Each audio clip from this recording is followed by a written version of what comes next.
اعوذ باللہ من الشیطان الرجیم۔ سورہ توبہ آیت 7 سے سٹارٹ کر رہے ہیں آج ہم۔ کیف یکون للمشرکین، کیفا کیسے یکون ممکن ہے، ہو سکتا ہے، للمشرکین ایسے مشرکوں کے لیے، احد کوئی بھی عہد، عند اللہ و عند رسول ہی، اللہ اور اس کے رسول کے لیے کسی ایسے عہد پر قائم رہنا کیسے ممکن ہو سکتا ہے جنہوں نے خود عہد کو توڑ ڈالا ہو۔ الا الذین عاہدتم، ما سوائے ان لوگوں کے جنہوں نے عہد کیا تم سے، عند المسجد الحرام، جنہوں نے مسجد حرام کے قریب یا نزدیک تم سے عہد کیا ہوا ہے۔ اللہ تعالیٰ کہہ رہے ہیں جن لوگوں نے عہد توڑا تو اللہ اور اس کے رسول کے نزدیک عہد پر کیسے قائم رہ سکتا ہے، یعنی اللہ اور اس کے رسول بھی اب اس عہد پر قائم نہیں رہیں گے، کیونکہ یہ سورہ توبہ کی جو بنیاد ہے، آغاز ہے، یہ ہوئی اس بنیاد پر ہے کہ اللہ تعالیٰ نے بتایا کہ جب یہ ان لوگوں کے ساتھ رسول اکرم صلی اللہ علیہ وسلم نے ایک عہد کیا اور اس عہد کو انہوں نے توڑا، تو پھر اللہ کہہ رہے ہیں جو عہد کو توڑے اس کے ساتھ عہد پر قائم کیسے رہا جا سکتا ہے۔ فَمَسْتَقَامُوا لَكُمْ، ہاں جو لوگ استقامت دکھائیں یا قائم رہیں، لَكُمْ تمہارے لیے، یعنی وہ اپنے عہد پر قائم رہیں، فَاسْتَقِیمُوا لَهُمْ تو پھر تم بھی ان کے ساتھ قائم رہو اس عہد پر۔ یا دوسرے لفظوں میں استقاموا کا مطلب یہ بھی ہوتا ہے کہ اگر وہ سیدھے رہیں، فاستقیموا لہم تو تم بھی ان کے ساتھ سیدھے رہو، یعنی وہی بات ہو رہی ہے کہ یہ وائس ورثہ ہوگا، ایسا نہیں ہوگا کہ وہ عہد توڑتے رہیں اور آپ جو ہے ان کے ساتھ عہد کی پاسداری کرتے رہیں۔ اور ہم نے پیچھے پوری سورہ انفال پڑھی ہے، اس کے اندر اللہ تعالیٰ نے بدر کے حوالے سے سارے ہمیں جو چیزیں بتائیں کہ جنگ بدر کے حوالے سے وہاں پر انسانیت کو جنگ کے اصول و ضوابط اور قوانین دے دیے گئے ہیں، پوری انسانیت کو۔ میں ہمیشہ یہی بات کرتا ہوں کہ یہ قرآن اللہ کی کتاب ہے اور یہ پوری انسانیت کی طرف ہے، انسانیت کو سکھائے جا رہے ہیں یہ آداب، کیونکہ انسان کے اندر اللہ تعالیٰ نے اپنی روح پھونکی ہے، اس انسان کو اللہ تعالیٰ نے زمین پر خلیفہ بنایا ہے، پھر اس انسان کی روحانی ضرورت تھی کہ اس کو شعوری طور پر آگاہ کیا جائے، اس کو آگاہی دی جائے کہ اس کو یہ زندگی کیسے گزارنی ہے، اس کو شعوری طور پر یہ آگاہی دی جائے کہ اس کو زندگی کا، اس کا اس دنیا میں آنے کا مقصد کیا ہے، تاکہ وہ یہ نہ کہہ سکے پھر قیامت کے دن اللہ تعالیٰ کو کہ اے اللہ پاک مجھے تو پتہ ہی نہیں تھا۔ تو اس حوالے سے قرآن کے اندر جتنی ہدایات ہیں، جتنی بات کی جا رہی ہے وہ پوری انسانیت کے ساتھ کی جا رہی ہے۔ اب اس انسانیت میں سے جو لوگ اس بات کو مان لیتے ہیں، اس بات کو تسلیم کرتے ہیں، وہ مسلم کہلاتے ہیں، ٹھیک ہے۔ اب یہ ساری زندگی کے جو گزارنے کے جو طریقہ کار ہیں وہ انسانیت کو دیے جا رہے ہیں، اور اسی میں اللہ تعالیٰ نے کہا ہے کہ دیکھو اگر تم عہد کو پورا نہیں کر رہے ہو تو تمہارے سامنے والا اس عہد کو کیسے پورا کرے گا، اگر تم صحیح رہو گے تو دوسرا بھی تمہارے ساتھ صحیح رہے گا۔ ان اللہ یحب المتقین، تو یہ بات جان لو کہ جو لوگ اللہ کا کھٹکا رکھتے ہیں، اللہ کو مد نظر رکھتے ہیں اپنی زندگیوں میں، تو بے شک اللہ ایسے لوگوں سے محبت کرتا ہے۔ کیفا، اور اللہ کہہ رہے ہیں یہ ممکن بھی کیسے ہے، کیفا کیسے ہو سکتا ہے، وَإِن يَظْهَرُوا عَلَيْكُمْ کہ وہ تو تمہارے اوپر چڑھائی کریں، لا يَرْقَبُوا فِيكُمْ اور پھر وہ کیا لحاظ ہی نہ کریں، رقیب سے لفظ ہے، لا یرکبو، وہ تمہارے ساتھ کسی رقابت کا، کسی تعلق کا، کسی بھی بات کا، وہ کسی علم رشتہ داری کا، ولا ذمہ اور نہ ہی کسی عہد کا تمہارے متعلق وہ کوئی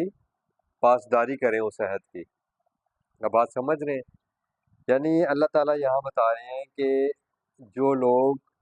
اخلاقی طور پر بھی اس قدر گرے ہوئے ہیں نا کہ عہد تو بڑی دور کی بات ہے،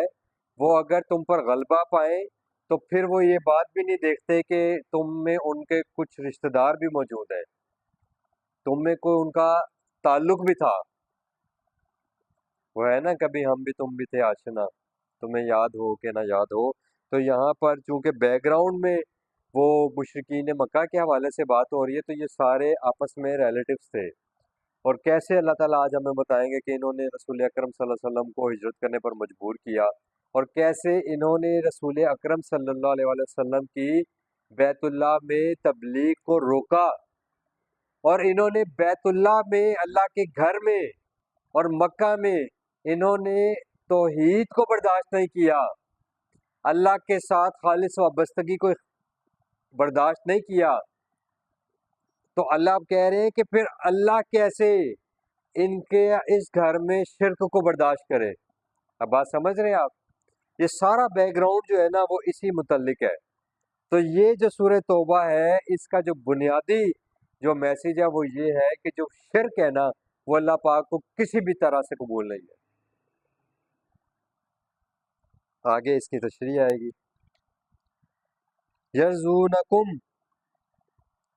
یرزونکم وہ راضی کرنے کی کوشش کرتے ہیں تمہیں، بے افواہہم اپنی باتوں سے۔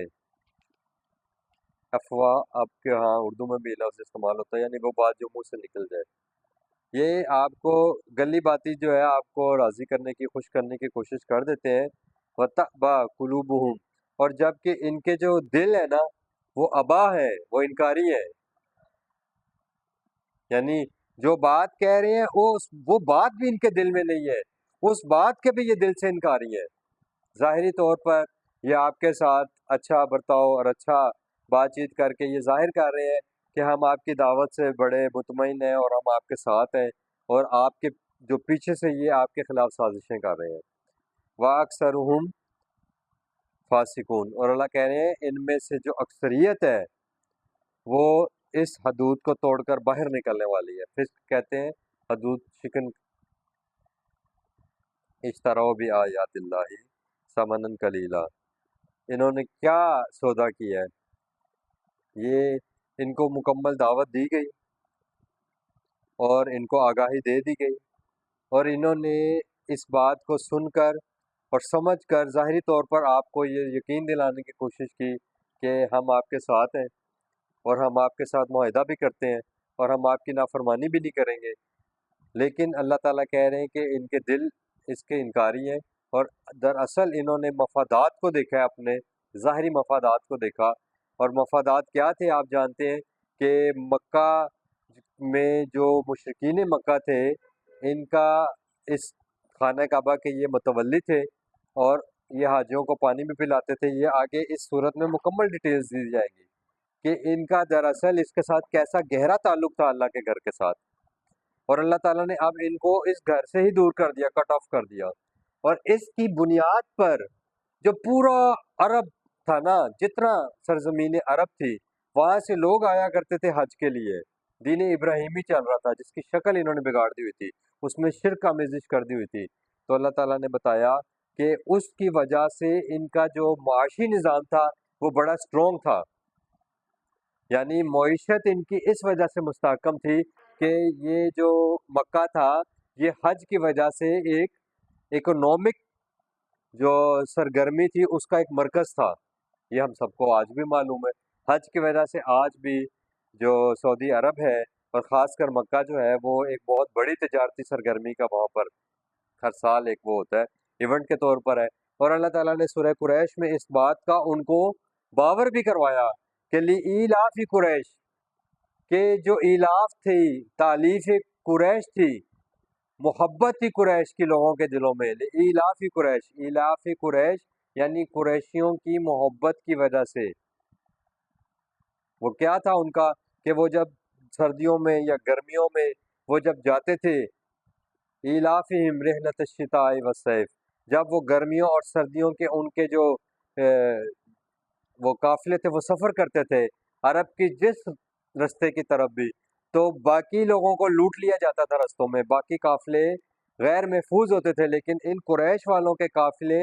ان کی لوگوں کے دلوں میں اللہ نے محبت بٹھائی ہوئی تھی خانہ کعبہ بیت اللہ کی وجہ سے، تو اس وجہ سے ان کو اس تجارتی سرگرمیوں کے اندر بھی کوئی رکاوٹ نہیں تھی۔ تو وہاں اللہ نے کہا فَلْيَعْبُدُوا رَبَّ هَٰذَا الْبَيْتِ، تو ان کا یہ بنتا ہے کہ یہ اب اس گھر کے رب کے ساتھ اپنی وابستگی اختیار کریں خالص کر کے۔ تو وہی سارا کچھ یہاں پر اللہ تعالیٰ بتا رہے ہیں کہ انہوں نے کس چیز کو فوقیت دی ہے، ثمناً قلیلا، دنیا کے چند حقیر مفادات کی خاطر انہوں نے اللہ کی آیات کا انکار کیا، فصدوا عن سبیلہ، اور پھر یہ کیا کرتے ہیں، یہ رکاوٹیں کھڑی کرتے ہیں اس کے راستے میں۔ صرف یہ نہیں کہ یہ لوگ خود انکاری ہیں اس اللہ کی آیات کے، بلکہ انہوں نے جب رسول اکرم صلی اللہ علیہ وسلم نے مکہ کو فتح کر لیا اور ان کو ان کی سازشوں سے اور ان کی چالوں سے روکنے کے لیے ان کے ساتھ پیس ایگریمنٹس کیے، لیکن انہوں نے ان کو بھی توڑا، اور اس سے زیادہ انہوں نے وہاں پر یہ مکر و فریب چلنے کی کوشش کی اور جنگ کی تیاریاں کی، تو اللہ تعالیٰ نے کہا کہ برات من اللہ و رسولہ، کہ اللہ اور اس کے رسول بیزار ہیں۔ اب چونکہ حج اکبر کے دن چل رہے ہیں، یہ 4 مہینے جو حرمت کے ہیں، شوال، ذیقعد، ذی الحج اور محرم، ان 4 مہینوں میں ان کو کہا کہ اب تم چلو پھرو زمین میں، لیکن اس کے بعد پھر رسول اللہ صلی اللہ علیہ وسلم کو کہا کہ ان کو بتا دو کہ اب جہاں کہیں بھی ملو گے، اگر تم یہ شرارتیں کرتے ہوئے پکڑے گئے تو تمہیں قتل کر دیا جائے گا۔ اور یہ انتباہ تھا دراصل پورے جزیرہ عرب کے مشرکین کو کہ اب کسی قسم کی کوئی تمہاری سازش اور تمہاری شرارت اب نہیں چلے گی، اب کھلم کھلا تمہارے خلاف اعلان جنگ کر دیا گیا ہے۔ اور آپ کو معلوم ہے کہ اللہ تعالیٰ نے جیسے ہی اعلان جنگ کیا، اس کے ساتھ ہی اللہ تعالیٰ نے کہا کہ جب یہ ان میں سے کوئی تمہارے پاس آتا ہے امن کے لیے تو تم اس کو پناہ بھی دو، اگر کوئی تم سے استجارک فاجرہ، تو تم اس کو کیا کرو، تم اس کو پناہ دو۔ تو یہ ساری اللہ تعالیٰ نے جو ایتھکس ہیں وہ سکھائے، اور آج کی آیات کے سٹارٹ میں پتہ چل رہا ہے کہ یہ لوگ ان ایتھکس پر بھی نہیں تھے کہ یہ قرابت کا بھی لحاظ نہیں کرتے۔ انہم، بے شک یہ در حقیقت وہ لوگ ہیں، بدترین ما کانوا یعملون، اعمال ان کے انتہائی بدترین ہے، لا یرقبون، پھر وہی بات دوبارہ کر دی گئی کہ یہ نہیں رقابت کا خیال کرتے فی مومن، مومن کے بارے میں، ایمان والوں کے حوالے سے یہ کسی قرابت کا بھی لحاظ نہیں کرتے، الا، نہ ہی یہ رشتہ داری کا خیال کرتے ہیں، ولا ذمہ، اور نہ ہی یہ کسی ذمہ داری کا احساس کرتے ہیں، یعنی جو ان کے اوپر معاہدے کی شکل میں ہو، وَأُولَٰئِکَ هُمُ الْمُعْتَدُونَ، اور یہ بات جان لو کہ یہ لوگ حد سے گزرے ہوئے ہیں، یہ لمٹس کراس کر رہے ہیں۔ ہمارے ہاں وہ بولا جاتا ہے نا کہ اپنی لمٹ میں رہو، تو اللہ تعالیٰ نے سورہ توبہ میں ان کو ان کی لمٹ یاد کروا دی، اور یہ لمٹ اللہ تعالیٰ نے کہا کہ لوگوں کو بتا دو اے رسول صلی اللہ علیہ وسلم، وَآذَانٌ مِّنَ اللَّهِ وَرَسُولِهِ إِلَى النَّاسِ، پوری انسانیت تک یہ پیغام پہنچ جانا چاہیے کہ آج کے بعد اب یہ مشرکین حدود حرم میں داخل نہیں ہوں گے، یہ قیامت تک کے لیے بتا دیا گیا ہے۔ یہ پوری انسانیت کی جب بات آئی ہے تو وہی بات آ گئی کہ پوری انسانیت کو قیامت تک کے لیے بتا دیا گیا کہ مشرک جو ہیں یہ ناپاک ہیں، اور آج کے بعد یہ حرم میں نہیں داخل ہوں گے۔ یہ اللہ تعالیٰ نے ایک اور جگہ پر اس آیت کو مزید وضاحت سے بیان کر دیا، انشاءاللہ ہم اس کو وہاں پر بھی پڑھیں گے۔ فَإِن تَابُوا، ہاں اللہ تعالیٰ کہتے ہیں اگر یہ پلٹ آئیں، وَأَقَامُوا الصَّلَاةَ، اور اللہ کے ساتھ براہ راست تعلق قائم کر لیں۔ اب بات سمجھ رہے ہیں، یہ وہ لوگ ہیں جو مشرکین ہیں اور جو اللہ کو اللہ مانتے ہیں، بیت اللہ کو بیت اللہ مانتے ہیں، یہ ان کی بات ہو رہی ہے۔ اب اللہ نے کہا کہ دراصل یہ جس چیز پر نہیں ہے وہ چیز کیا ہے، یہ خالص ایمان پر نہیں ہے، خالص توحید پر نہیں ہے، اللہ کے ساتھ براہ راست تعلق قائم کرنے کے اندر اپنا فخر محسوس نہیں کرتے، بلکہ کیا کرتے ہیں، اللہ تعالیٰ کو بذریعہ کسی اور کے وسیلے تلاش کرتے ہیں اور اللہ کے ساتھ وسیلے کے تحت بات کرتے ہیں۔ یعنی اللہ جو ہر وقت اور ہمہ وقت سنتا ہے اور ہر وقت اور ہمہ وقت جانتا ہے، اور اللہ ہر بات کا دیکھنے اور سننے والا ہے، اس اللہ کو ڈائریکٹ نہیں پکاریں گے، اور وہ جو قبروں میں مدفون ہیں ان کو پکارتے ہیں تو اس وقت ان کو یہ خیال نہیں آتا کہ وہ ڈائریکٹ ہماری سنتے ہیں یا نہیں، لیکن اللہ کے بارے میں ان کا عقیدہ بڑا پکا ہے کہ اللہ ڈائریکٹ نہیں سنتا، بلکہ اللہ ان مردہ ہستیوں کے تحت ہمارے سے سنتا ہے۔ آپ اس جہالت کی انتہا کا اندازہ کر لیں، اور یہ وہ رویے ہیں جو قیامت تک ساتھ چل رہے ہیں۔ دعویٰ اسلام کا ہی ہوگا، دعویٰ ایمان کا ہی ہوگا، لیکن جو خالص ایمان نہیں ہے، سورہ زمر کی آیت نمبر 2 میں اللہ تعالیٰ نے کہا کہ یہ کیا کہتے ہیں کہ نہ ہم ان کی وہ عبادت نہیں کرتے، ما نعبدہم الا لیقربونا الی اللہ زلفیٰ، ہم تو ان کو اس لیے پکڑتے ہیں تاکہ یہ ہمیں اللہ کے قریب کر دیں. اللہ نے کہا نو، یہ بہانہ نہیں چلے گا. تو یہ وہ بات ہو رہی ہے اقام الصلاۃ، کہ اگر تم پلٹتے ہو اور اللہ کے ساتھ براہ راست تعلق قائم کرتے ہو، وآتوا الزکوٰۃ، اور اللہ کے راستے میں جو مال خرچ کرنے کا جو طریقہ بتایا گیا ہے، یعنی ریاست کو اپنے جو مال ہے اس میں سے جو وہ ریاست تم سے ڈیمانڈ کرے اس کو دو اسلامی ریاست کو. فاخوانکم، تو پھر یہ کیا ہے؟ تمہارے بھائی ہیں دین میں. اس کا مطلب ہے یہ مشرکین وہ ہیں جو خود دعویٰ تو جن کا ایمان کا ہے، دعویٰ تو جن کا اسلام کا ہے، لیکن یہ مسلم اللہ ان کو ڈکلیئر نہیں کر رہے جب تک یہ سارے بنیادی چیزوں پر نہیں آ جاتے. وَنُفَصِّلُ الْآيَاتِ، اور ہم یہ تفصیل کے ساتھ اپنی آیات کھول کھول کر بیان کر رہے ہیں، لِقَوْمٍ يَعْلَمُونَ، تاکہ قومیں یہ بات جان لیں. دنیا کی جتنی قومیں ہیں، اور جو قوم جاننا چاہتی ہے وہ یہ جان لے، وہ یہ بہانہ نہ کرے کہ مجھے نہیں پتا تھا، مجھے نہیں پتا والا بہانہ نہیں چلے گا. لِقَوْمٍ يَعْلَمُونَ، ہر ایک گروہ کے لیے، ہر ایک قوم کے لیے اللہ تعالیٰ نے تفصیل سے اپنی آیات کو وضاحت سے بیان کر دیا ہے. وَإِن نَكَثُوا أَيْمَانَهُمْ، اور اگر یہ توڑ ڈالیں اپنے عہد کو، اپنی قسموں کو، مِن بَعْدِ عَهْدِهِمْ، تمہارے ساتھ عہد کرنے کے بعد، وَطَعَنُوا، اور تانے دیں تمہیں، فی دینکم، تمہارے دین کے حوالے سے، تمہاری زندگی گزارنے کے جو تم نے اب ان کو اپنا زندگی گزارنے کا لاہ عمل دیا ہے. فَقَاتِلُوا أَئِمَّةَ الْكُفْرِ، تو پھر یہ جو پیشوا ہیں انکار کرنے والوں کے، یہ جو لوگوں کو رکاوٹیں کھڑی کرتے ہیں، فَصَدُّوا عَن سَبِيلِهِ کرتے ہیں، تو ان کے ساتھ پھر تمہارا جہاد ہے، تمہارا قتال ہے. إِنَّهُمْ لَا أَيْمَانَ لَهُمْ، ان کی قسموں کا تم پر کوئی بھروسہ نہیں ہے، تم پر کوئی ان کی قسموں کا اللہ تعالیٰ کہہ رہے ہیں ذمہ داری نہیں ہے. لَعَلَّهُمْ يَنْتَهُونَ، ہو سکتا ہے اس جنگ کے جو قتل کا تمہیں اجازت دے دی گئی ہے اس کے بعد ہی یہ باز آ جائیں، ورنہ تو یہ باز نہیں آ رہے. تو یہ آیت بتا رہی ہے کہ اللہ تعالیٰ کی طرف سے جو جنگ کی اجازت دی گئی ہے یہ انتہائی صورت میں دی گئی ہے کہ جب ہر طرح کے عہد کرنے کے بعد، ہر طرح کی ان کو تبلیغ کرنے کے باوجود یہ اس بات پر نہیں آ رہے، تو اللہ تعالیٰ نے کہا کہ اب تمہیں قتال کا حکم دیا جا رہا ہے. اور آپ محمد رسول اللہ صلی اللہ علیہ وسلم کی پوری زندگی دیکھیں کہ جب مکہ سے یہ دعوت کا آغاز ہوتا ہے، 13 سال آپ مکہ میں یہ دعوت دیتے ہیں ان مشرکین مکہ کو، اور یہ پھر آپ صلی اللہ علیہ وسلم کو نعوذ باللہ قتل کرنے کا ارادہ بنا لیتے ہیں، اور آپ صلی اللہ علیہ وسلم کو اللہ تعالیٰ کی طرف سے ہجرت کا حکم دیا جاتا ہے. آپ صلی اللہ علیہ وسلم ہجرت کر کے مدینہ جاتے ہیں، وہاں پر ایک چھوٹی سی ریاست قائم ہوتی ہے، یہ اس کو روکنے کے لیے، اس کے اندر رکاوٹیں کھڑی کرنے کے لیے پھر یہ وہاں آپ کے پیچھے آتے ہیں. وہاں پر پھر اللہ تعالیٰ کہتے ہیں کہ آپ اپنا دفاع کریں، اور آپ صلی اللہ علیہ وسلم نے ہمیشہ دفاعی جنگ لڑی. اور اس کے بعد آپ صلی اللہ علیہ وسلم کو جب انہوں نے مکہ میں عمرہ کے لیے آنے کی اجازت نہیں دی، اور وہاں پر پھر بیعت رضوان ہوئی آپ سب کے سامنے، پھر ایک صلح حدیبیہ ہوئی وہاں پر، پھر انہوں نے اس صلح حدیبیہ کو بھی توڑا. اور آپ دیکھیں پھر اس کے بعد جب رسول اکرم صلی اللہ علیہ وسلم یہاں پر مکہ میں تشریف لے کر آئے اور آپ صلی اللہ علیہ وسلم نے حج کے ارادے سے یہاں کے لیے نکلے، تو آپ نے دیکھا کہ وہ پھر مکہ فتح ہوا، اور یہ سارا سن 8 ہجری میں ہوتا ہے. اور پھر اس کے بعد 1 سال کا ایک پیس ایگریمنٹ ہوتا ہے ان لوگوں کے ساتھ ایز اے ریاست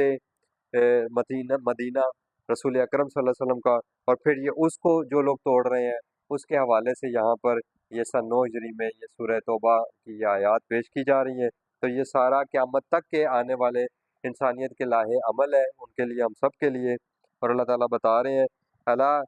اور کیوں نہیں تقاتلون قومن، تم کیوں نہیں قتل کرو گے ایسی قوم سے، نکسو، جنہوں نے توڑا ہے ایمانہم اپنی قسموں کو، وہمو، اور انہوں نے کیا کیا تھا، یہ انہوں نے عزم کیا ہوا تھا بے اخراج الرسول. وہی بات آ گئی نا کہ رسول اللہ صلی اللہ علیہ وسلم کو انہوں نے جلا وطن کرنے کا عزم کیا. وہم بداؤکم، اور انہوں نے ابتدا کی تھی، اول مرتين، شروع سے. آپ بات سمجھ رہے ہیں؟ اب بھی وہ اسی ارادے کے ساتھ آئے ہیں،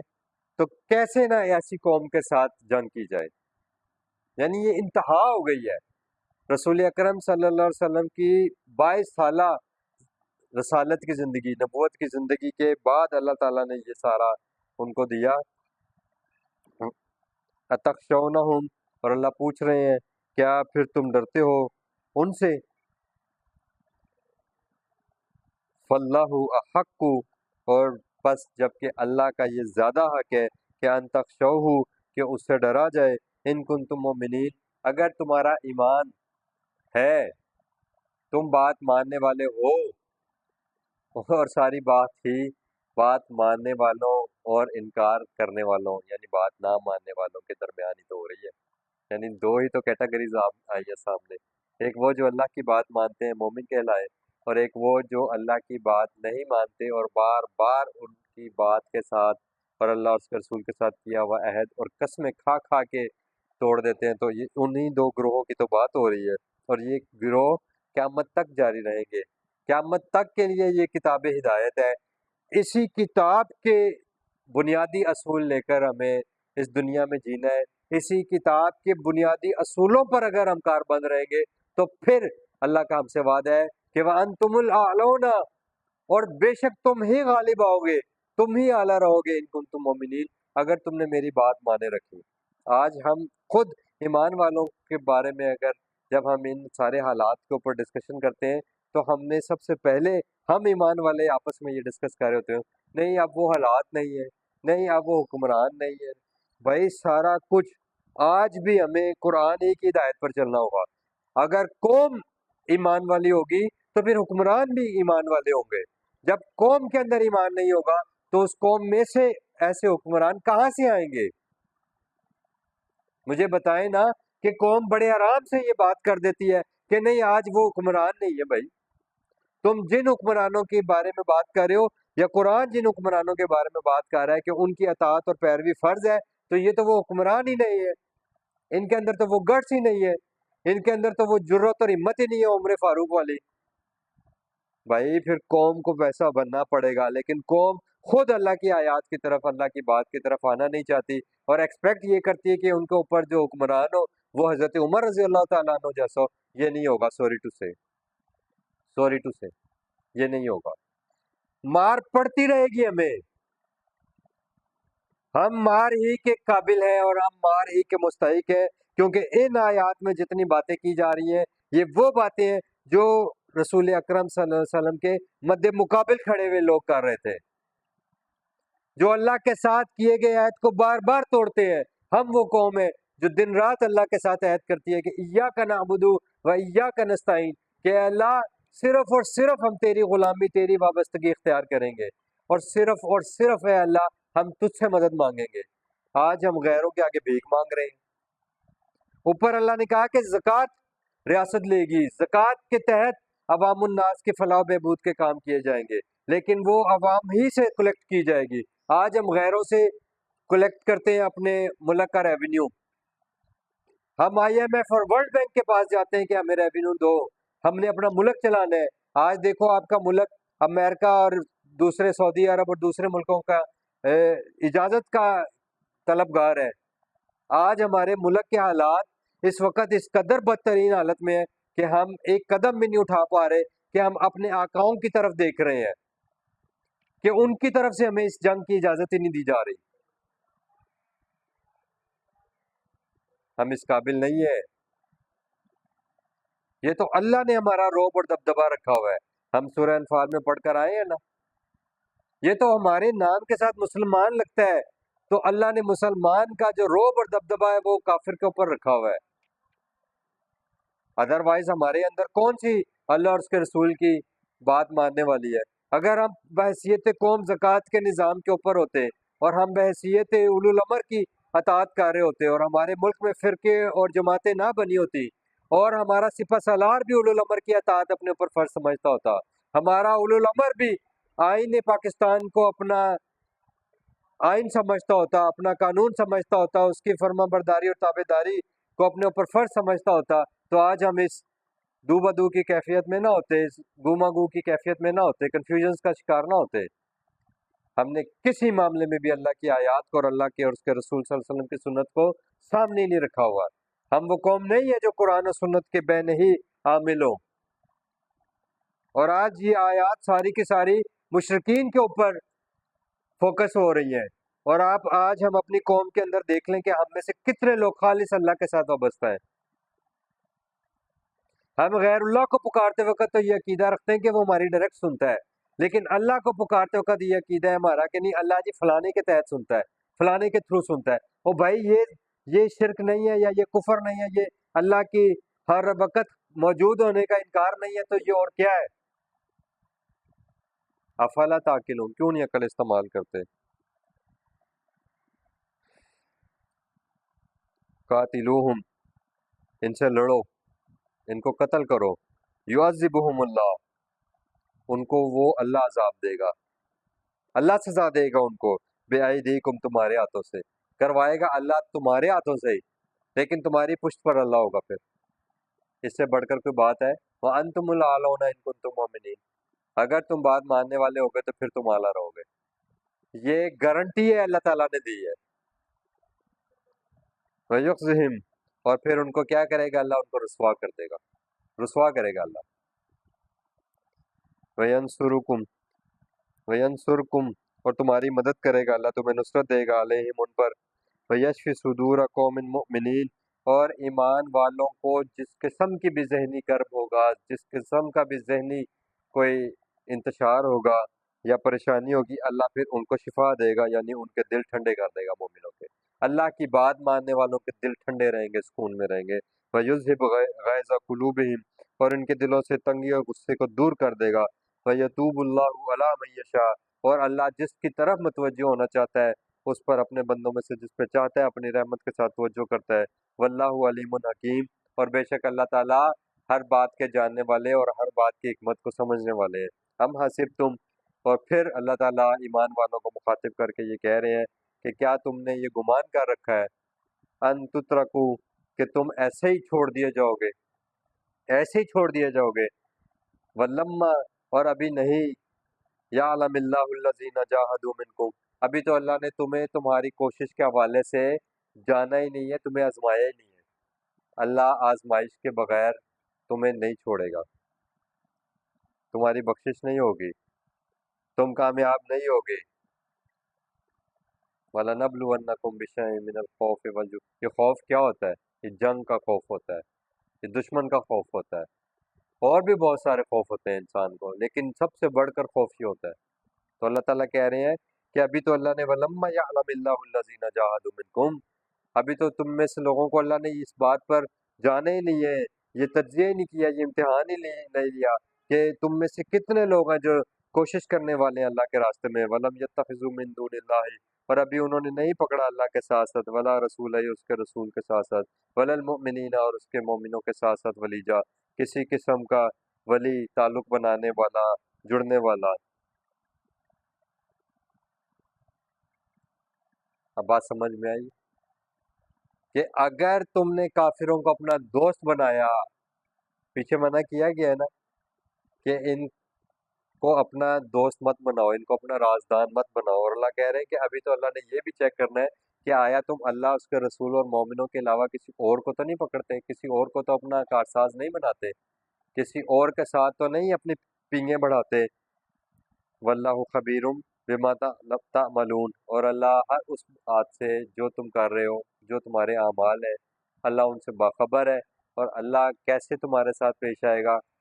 جیسا کہ رسول اللہ صلی اللہ علیہ وسلم نے فرمایا کہ جیسے اعمال ہوں گے قوم کے، ویسے ہی ان کے ساتھ اس کا ان کے ساتھ برتاؤ ہوگا، اور ویسے ہی ان کے حکمران ان کے اوپر ہوں گے۔ ربنا آمنا بما انزلتا، اے اللہ ہم ایمان لائے، ہم نے مان لیا اس قرآن کو جو آپ نے نازل کیا ہماری طرف، واتبعنا رسول، اور ہم نے اتباع امر رسول صلی اللہ علیہ وسلم کیا، فاکتبنا مع الشاہدین، اور اے اللہ بے شک ہمیں اس قرآن کی گواہی دینے والوں میں لکھ لیجئے، آمین یا رب العالمین۔